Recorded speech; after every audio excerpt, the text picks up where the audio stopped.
I've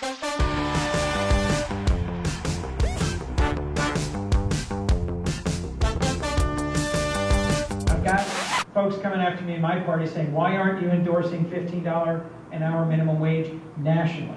Because I think there are places in the country where that's too high. Why not raise it across the board to $15 for the whole country, which is one proposal? Because there are different economies and different levels. I think it makes small business uncompetitive in some places.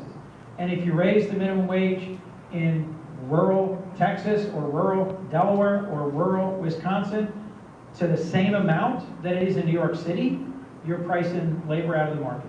I will look at whether we could come up with a tiered minimum wage for the size of the company. For maybe a huge multi-billion-dollar company that's really profitable and really big, they could afford it. But for a small business, maybe we could have it be, 10. Maybe raise it over time to 12. Because I think we ought to put work over not work. Okay? Unlike my opponent, I don't have to talk in circles on this issue. I support raising the federal minimum wage to a living wage of at least $15 an hour. And I think it's telling that when the senator talks about the wage being too high, he sees it only from the perspective of an employer.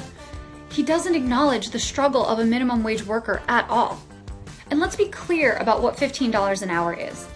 If you work full-time, all year long, that's about $31,000 a year. So what the senator is saying is that he thinks $31,000 a year is too much for some people in Delaware. Well, in a town like Seaford, where 20% of people are living below the poverty line, an average one-bedroom apartment will cost you $750 a month. To pay for that and be able to afford it, you have to make $30,000 a year. So, does the senator think that $15 an hour is too high for workers in Seaford? Does he think that workers in Seaford should not be able to afford housing? If the federal minimum wage had risen with both productivity and inflation since 1968, we would be making over $24 an hour. Instead, it is stuck at $7.25 an hour, and that excess profit is going to greedy corporate executives and shareholders. If you're concerned about the effects on small business, we can discuss how our government can support them instead of mega corporations. But the senator should not ignore the fact that there is no way to pay your bills on the current minimum wage. So the question is, should a minimum wage worker be able to live on that salary? And I say yes.